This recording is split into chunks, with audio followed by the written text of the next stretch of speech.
Hello friends, मैं हूँ मीनू और स्वागत करती हूँ आपका अपने ट्रैवल चैनल पे। तो जी हाँ, आज हम बात करेंगे लद्दाख की, जो कि सारे ट्रैवलर जिनको भी घूमना पसंद है ना, उनकी बकेट लिस्ट में ज़रूर होता है और होना भी चाहिए। सबका ड्रीम ये टूर होता है। बहुत ही खूबसूरत है और बाइकर्स के लिए तो ये बिल्कुल हेवन है। तो इतनी खूबसूरत जगह को हम गए थे अप्रैल में। हालांकि इसका पीक सीज़न जो है वो मई टू अक्टूबर होता है। बहुत ही खूबसूरत ये जगह है, शीत मरुस्थल इसे आप कह सकते हैं, क्योंकि यहाँ पे बहुत ज़्यादा ठंडा भी है बट ये रेगिस्तान भी है और एक्सट्रीम नॉर्थ में ये इंडिया के पड़ता है। लेकिन अगर आप यहाँ पे जाना चाहते हैं ना, आपने बहुत सारी वीडियोस भी इस पे देखी होंगी। ज़्यादातर सब बात करते हैं कि 8 से 10 दिन का टूर प्लान होगा या 12 दिन का, 14 दिन का। आप इतना लंबा टूर प्लान लेके चलिए तो ही आप यहाँ पे अच्छे से घूम सकते हैं। इतने दिन आपको रेस्ट करना है। तो मैं एक्चुअल में अपनी स्टोरी आपको बताती हूँ कि हमारे पास भी टाइम बहुत ज़्यादा नहीं था। 3-4 दिन का हम टाइम लेके चले थे, उसके हिसाब से हमें घूमना था। तो मैं आपको बताऊंगी कि किस तरीके से सिर्फ 3 दिनों में हमने मैक्सिमम सारे प्लेसेस कवर किए। और सिर्फ कवर नहीं किए, हमने बहुत अच्छे से वहाँ पे घूमे हैं, क्योंकि हमारे साथ हमारे पेरेंट्स भी थे और हमारा बच्चा भी था। तो हम बहुत ज़्यादा हबड़ा तबड़ी में भी नहीं थे, हमने जल्दी जल्दी भी नहीं घूमा। बहुत आराम से 3 दिनों में आप मैक्सिमम सारे के सारे प्लेसेस को घूम सकते हैं। तो इस वीडियो में मैं आपके साथ शेयर करूंगी पूरी की पूरी आइटिनरी और टूर प्लान की किस तरीके से हमने 3 दिनों में पूरे के पूरे लेह लद्दाख का टूर को कवर किया है। तो चलिए शुरू करते हैं। I know you told your friend you're not okay, and tell me what's wrong and why you never said you felt that way. And guess you're trying to stay strong and fake a smile until I look away. But I've known you too long, it hurts to watch your blue eyes fade to gray as you fade away, as you fade away.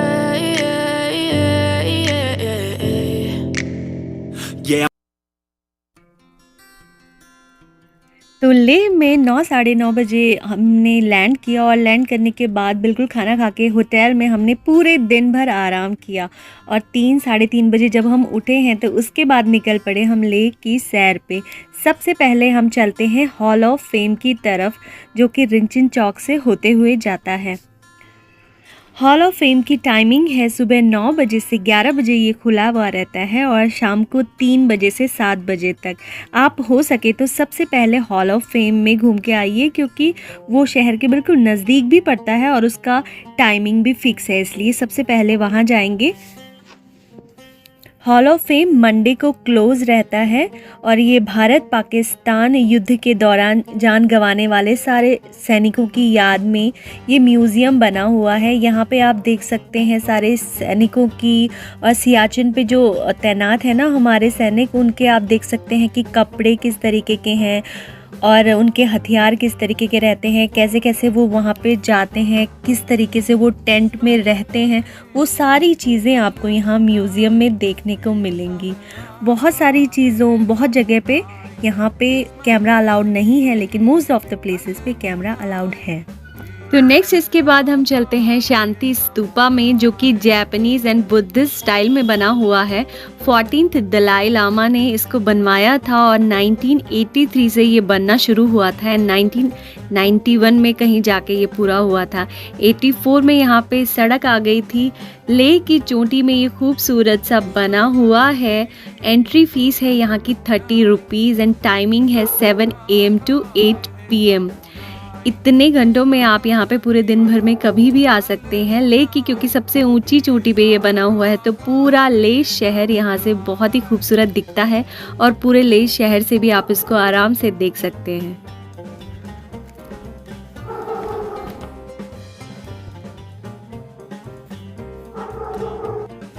इसके बाद हम चलते हैं लेह के main market की तरफ, जो कि बिल्कुल मॉल रोड की तरह लगता है, like any other hill station. और उसके लिए हम यहाँ से गुजरते हैं, जो कि यहाँ का रेजिडेंशियल ये एरिया है। हालांकि सारे के सारे होटल्स एंड घर एक ही जैसे लगते हैं यहाँ पे। तो ये देखिए हम पहुँच गए लेह मार्केट की मेन रोड पे, और यहाँ पे आप वुलन, पश्मीना, आर्टिफैक्ट्स और क्रोकरी, कारपेट्स, सब चीज़ें, सब तरीके की चीज़ें आप यहाँ से ले सकते हैं। इसकी टाइमिंग है 9 से लेके 10 PM तक, 9 AM से 10 PM तक। यहाँ पे आने की कोई भी एंट्री फ़ीस नहीं है और सभी तरीके के बेस्ट कुज़ीन ना आपको यहाँ पे मिल जाएंगी। यहाँ का फेमस एक डिश है जो कि है साप्ता थिमुक। साप्ता ये मटन एंड चिकन दोनों में आपको मिल जाता है और थिमुक जो है ये बड़े बड़े मैदे के शायद ये बने हुए हैं और मोमोज़ की तरह दिखते हैं। तो ये आप यहाँ आए तो ज़रूर ट्राई करें, बहुत ही अच्छा है। तो मार्केट में घूमते घूमते आपको काफ़ी रात हो चुकी होगी। इसके बाद आप जाइए अपने होटल में, कीजिए आराम एंड नेक्स्ट डे 2 पे हम निकलेंगे नुब्रा वैली की तरफ।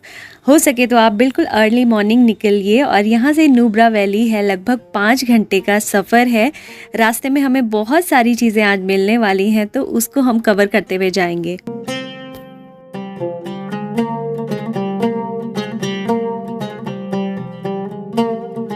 इतनी खूबसूरत सीनरी आपको रास्ते में मिलेगी ना कि आप अपने आप को रोक नहीं पाएंगे जगह जगह पर रुकने से और फ़ोटो क्लिक करने से।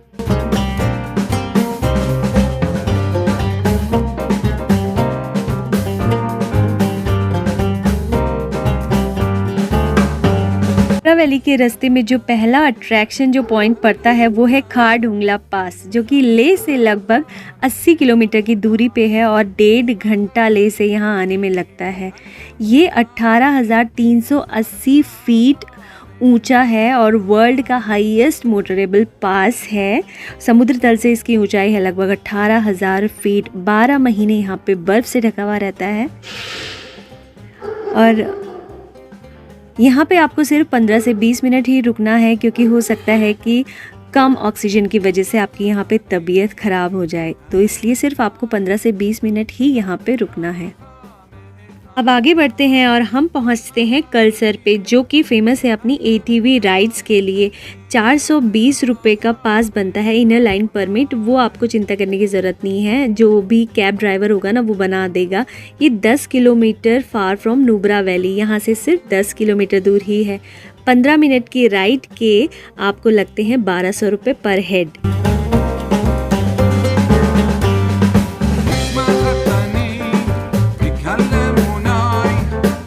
अब यहाँ से हम आगे बढ़ते हैं दीक्षित की तरफ, जहाँ पे है सबसे पुरानी 14वीं शताब्दी की मोनेस्ट्री। लेकिन वहाँ पे जाने से पहले हम जाएंगे स्टैचू पे, जो कि है 106 फीट ऊंचा मैत्रेय बुद्धा का स्टैचू। यहाँ पे जाने की फ़ीस है 30 रुपीज़ एंड टाइमिंग है 7 AM to 1 PM एंड दोपहर में है 2 बजे से लेके 7 बजे शाम तक आप यहाँ पे कभी भी जा सकते हैं।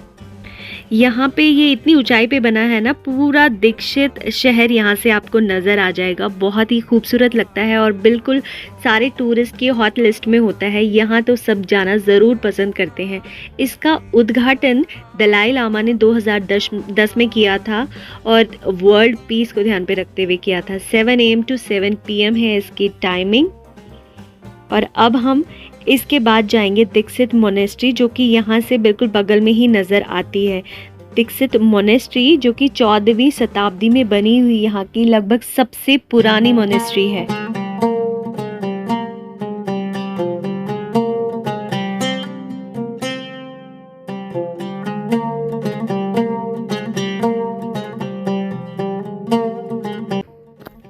ये यहाँ से नज़र आ रही है दीक्षित मोनेस्ट्री।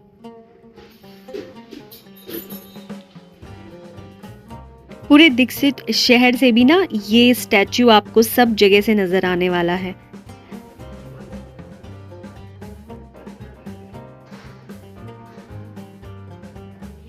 और ये बहुत सारे ये जो आपको स्तूपा दिखाई दे रहे हैं ना, इसके पीछे एक कहानी है कि पुराने ज़माने में जब राजा जो कोई कैदी होता था ना, उनको सज़ा देते थे, तो सज़ा के तौर पे उनको आदेश दिया जाता था कि वो एक स्तूपा का निर्माण करेंगे अपने हाथों से, वो भी सिर्फ अकेले। तो इसीलिए आप जब लेह शहर में घूमेंगे ना आप, तो आपको बहुत सारे अनगिनत स्तूपा नज़र आएंगे।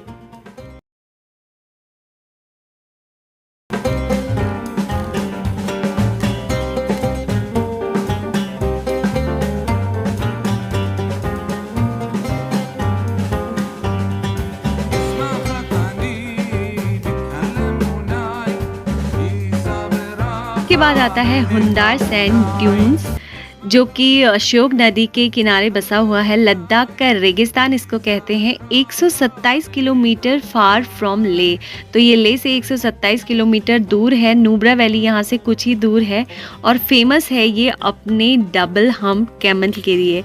बहुत सालों पहले अफ़गानिस्तान से शायद ये लेके आए हुए थे यहाँ पे इनको, तो ये सिर्फ यहीं पे पाए जाते हैं डबल हम्प कैमल, और ये फेमस है इनके लिए। यहाँ पे अब बहुत सारी एक्टिविटीज़ कर सकते हैं, like archery, desert safari, camel riding, और यहाँ पे आने की कोई टाइमिंग नहीं है, क्योंकि ये पूरी तरीके से डिपेंड करता है वेदर कंडीशन पे। अगर वेदर अच्छा है तो बहुत लेट तक भी ये कैमल राइडिंग वगैरह सारी एक्टिविटीज़ करवाते हैं, लेकिन अगर वेदर ख़राब है तो ये एक्टिविटी शायद अफेक्ट हो सकती हैं। इसे last tourist place of India भी कहा जाता है, क्योंकि इसके बाद लग जाता है चाइना, और मतलब यही ऐसा प्लेस है जहाँ पे बहुत सारे टूरिस्ट आते हैं। इसके बाद बहुत सारे प्लेसेस हैं जहाँ पे इतने सारे टूरिस्ट नहीं जाते और बहुत कम ही लोग जा पाते हैं।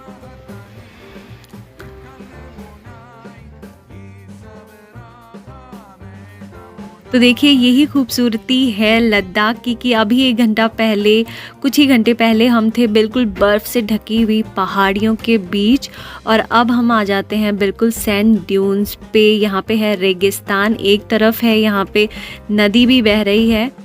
बहुत ही ठंडा है, शीत मरुस्थल ये है।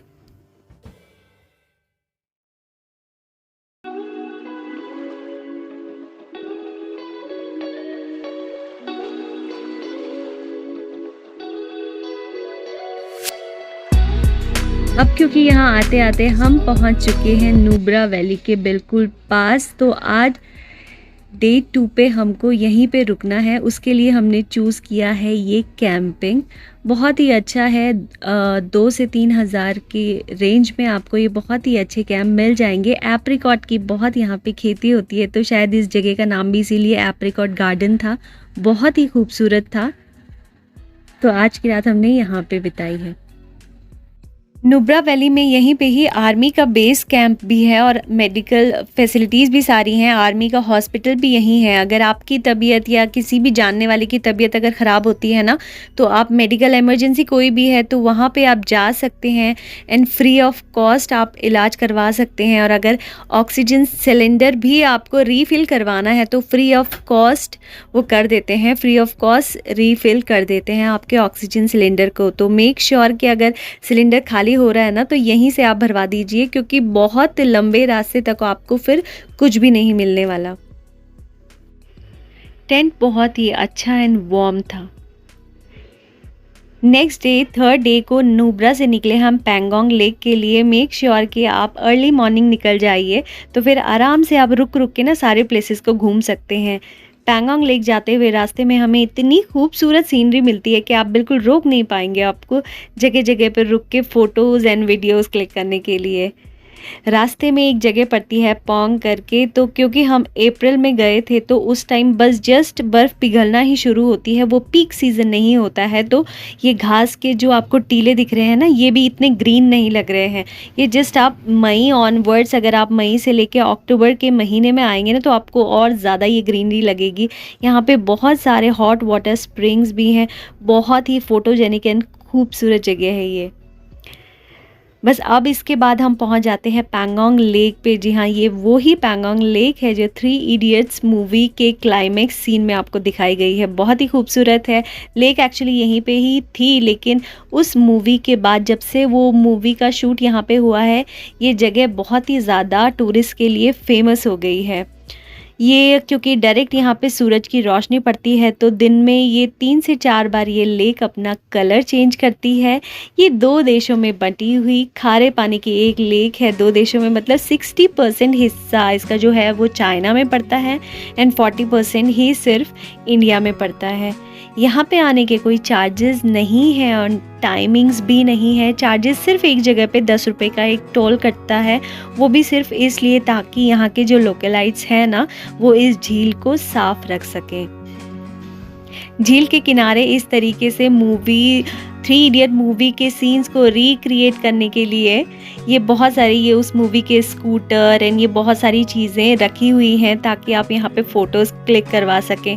फ़ोटोज़ क्लिक करवाने के लिए कोई कोई तो पैसा नहीं मांगता, लेकिन कोई कोई 50 रुपीज़ चार्ज करता है।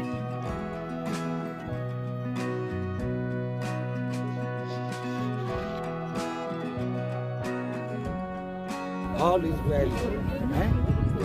All is well. समुद्र तल से इसकी ऊंचाई है लगभग 14,000 फीट। तो यहाँ पर भी बहुत ठंड है, अगेन ऑक्सीजन भी कम है। तो 1-1.5 घंटा बस आप यहाँ पे घूम लेंगे, उतने में ही आपका हो जाएगा। अब हम चलते हैं वापसी लेह की तरफ। लेह की तरफ जाते हुए हमें पड़ता है चांगला पास। तो जी हाँ, चांगला पास वही है जो हर बाइकर्स का ड्रीम प्लेस है और हर टूरिस्ट का भी। 12 महीने यहाँ पे बर्फ़ से ढका हुआ रहता है और समुद्र तल से इसकी ऊंचाई लगभग 17,000 फीट है। तो ये भी हाईएस्ट मोटरेबल पास में से ही एक है। और यहाँ पे चांगला जी का मंदिर है, हमेशा बर्फ़ से ढका रहता है। प्रेफर्ड है कि मतलब आप 15 से 20 मिनट ही यहाँ पे स्पेंड करेंगे, क्योंकि हाई ऑल्टीट्यूड माउंटेन सिकनेस आपको हो सकती है, जैसे चक्कर आना, वॉमिटिंग होना, हेडेक होना। इस तरीके की अगर प्रॉब्लम से आप बचना चाहते हैं तो आप सिर्फ 15 to 20 मिनट ही यहाँ पे स्पेंड कीजिए और जल्दी से गाड़ी में बैठ जाइए।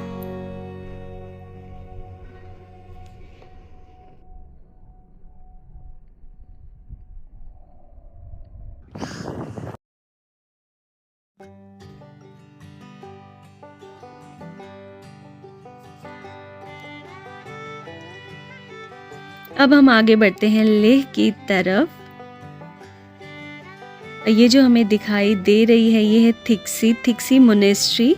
लेह से बिल्कुल 20 किलोमीटर ही दूरी पे है। अब हम सिर्फ 20 किलोमीटर रह गए।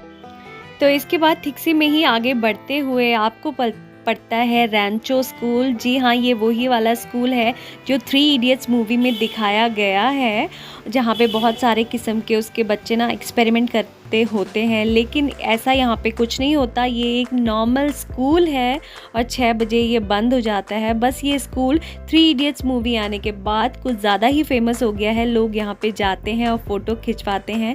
अगर आप 6 बजे तक पहुँच गए यहाँ पे तो आप अंदर जा सकते हैं, अदरवाइज़ ये बंद हो जाता है।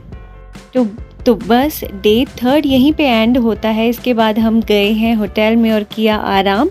अब है डे 4 जो कि है लास्ट डे हमारी वापसी का। तो वापसी के टिकट आपको कराने चाहिए बहुत ही लेट के, क्योंकि अब तो घर ही जाना है। तो 1:30 बजे की हमारी फ़्लाइट थी, उससे पहले हमारे पास बहुत सारा टाइम बच गया। तो जो प्लेसेस हमारे लेह में छूट गए थे पहले दिन, उनको आज हम कवर करेंगे। तो उसमें आ जाता है लेह पैलेस, जो कि सुबह 7 बजे से खुल जाता है। तो अब हम चलते हैं लेह पैलेस की तरफ।